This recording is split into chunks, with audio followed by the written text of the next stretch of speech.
There are places on this earth where silence feels alive, where the wind carries stories too strange to believe, and where the snow remembers everything, even the things we wish it didn't. This is one such place, a remote stretch of the Ural Mountains known as Dyatlov Pass, named after a group of hikers who walked into its icy jaws in 1959 and never came back. This is not just a story of tragedy. It's a story of something that shouldn't have happened, and perhaps something that shouldn't exist. I'm your host, and this is HUSHATLAS, where history whispers and the unknown answers back. January 1959. 9 young adventurers from the Ural Polytechnic Institute set out on what should have been a routine winter expedition. Led by Igor Dyatlov, they were experienced, confident, and full of life. Their goal: reach the remote peak of Mount Otorten. The group was strong, all seasoned hikers, and one by one their names would later be etched into a mystery no one could solve. There was Zina Kolmogorova, the fiery spirit, Rustem Slobodin, the athlete, Yuri Doroshenko and Yuri Krivonishenko, full of jokes and laughter, Lyudmila Dubinina, the fearless one, and the others, each carrying dreams and warmth into a place that would soon turn into an icy grave. The last known photograph of them shows smiles, laughter, a tent pitched in the snow, and a sense of adventure that seemed unstoppable. But somewhere, beneath those endless white slopes, something waited. Their journey went well until February 1st. A sudden snowstorm forced them off their route. Visibility dropped. They made camp on the eastern slope of a mountain the locals called Kholat Syakhl, the Mountain of the Dead. They set up their tent on the open snowfield, an odd choice but one that suggested confidence. They cooked dinner, they laughed, they wrote in their journals, and sometime after midnight, it began. When rescuers later found their tent, it was slashed open from the inside. What could have terrified 9 experienced mountaineers so much that they ripped open their own shelter and ran into the freezing darkness? When they failed to return, a search team was sent. Weeks later, rescuers stumbled upon the campsite and froze in disbelief. The tent was half buried in snow. Their belongings, boots, coats, journals, food, all left behind. The first 2 bodies were found near a small fire under a cedar tree, barefoot in their underwear, hands burned as if they'd tried desperately to cling to life. 3 more were found between the tree and the tent, faces frozen mid-crawl as if trying to return to safety. And the rest were missing. It took months before the last 4 bodies were found, buried under 4 meters of snow in a ravine. But their condition defied explanation.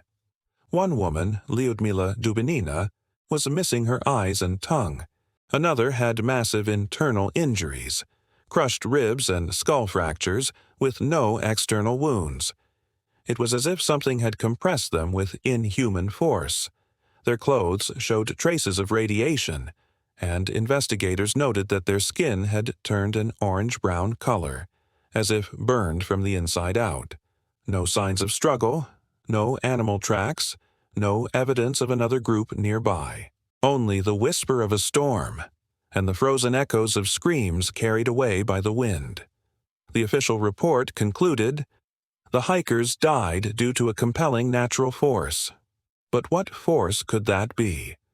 Over the decades, theories have spiraled like the snow that buried them. Some say avalanche, but the slope was too shallow and there were no signs of one. Others suggest military testing, secret Soviet experiments involving parachute mines or radiation weapons. Yet no debris was ever found. Then there are the darker whispers. Locals reported strange glowing orbs in the sky the night of the incident, orange spheres that drifted over the mountains. Some witnesses swore they saw flashes, like explosions, high above the peaks. Was it a UFO encounter? An experimental weapon gone wrong? Or something far older, an ancient energy awakened by their presence on sacred ground?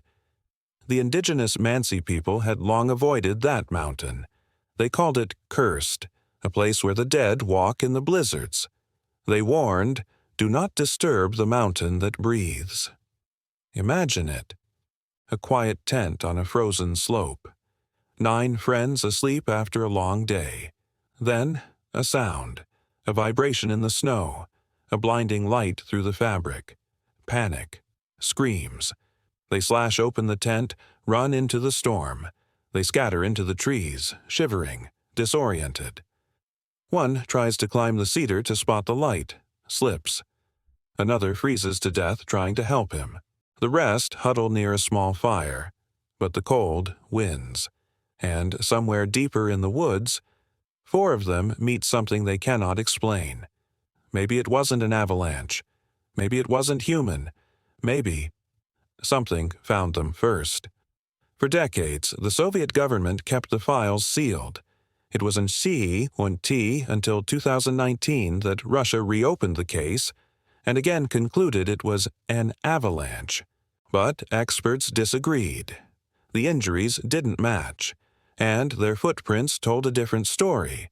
No panic, no running, just walking calmly away from the tent into certain death.